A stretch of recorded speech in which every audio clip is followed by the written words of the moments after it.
coalition leader, political organizer, and the public face of an opposition movement are forcing me to look at who I am and what I am capable of. Being passionate about advocating for democracy isn't enough. To build alliances and organize conferences requires me to apply my strategic vision and other chess skills in entirely new ways. After 25 years in a comfort zone of expertise, I stepped back and began to analyze my abilities so I could build and rebuild myself for these new challenges. The lessons I've learned and the insights I've gained are what I want to pass along to you, the listener of this audio program, so that you too may apply the most effective strategies of the world's greatest game to your own decision-making and use them to advance your personal and professional goals. Why chess? What makes chess such an ideal laboratory for the decision-making process? To play chess on a truly high level requires a constant stream of exact, informed decisions made in real time and under pressure from your opponent.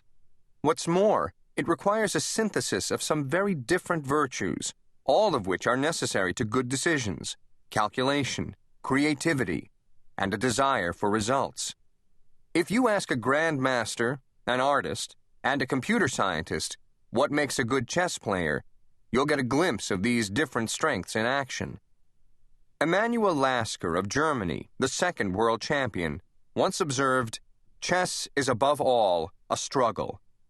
According to Lasker, the point is always to win, no matter how you define winning. The artist Marcel Duchamp was a strong and devoted chess player.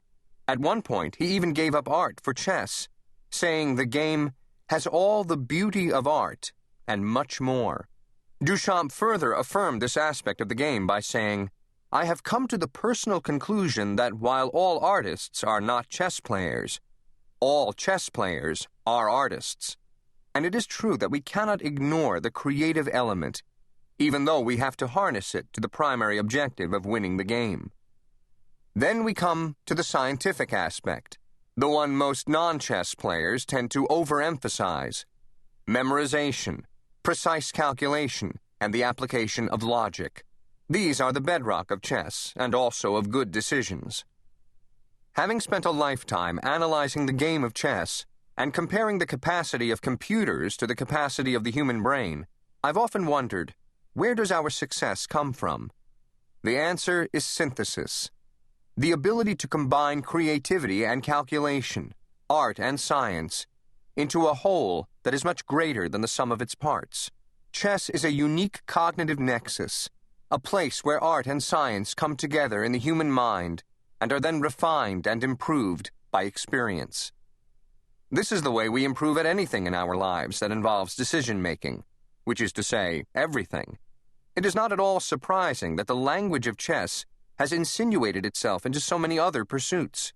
If you overheard a discussion that referred to the opening phase, sector vulnerability, strategic planning, and tactical implementation, you might assume a corporate takeover was in the offing. But it could equally refer to any weekend chess tournament. A CEO must combine analysis and research with creative thinking to lead his company effectively. A military leader has to apply his knowledge of human nature to predict and counter the strategies of the enemy.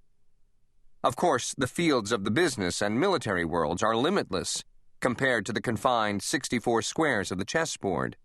But its limited scope makes chess a versatile model for decision-making. The standards of success and failure in chess are strict. If your decisions are faulty, your position deteriorates, and the pendulum swings toward a loss. If they are good, it swings toward a victory. Every single move reflects a decision, and with enough time, you can analyze to a fine certainty whether each decision you made was the most effective. Even in the complex real world, this kind of objective analysis can provide a great deal of insight into decision-making, which ultimately is the key to your success or failure. The stock market and the gridiron and the battlefield aren't as tidy as the chessboard, but in all of them, a single simple rule holds true. Make good decisions, and you'll succeed. Make bad ones, and you'll fail.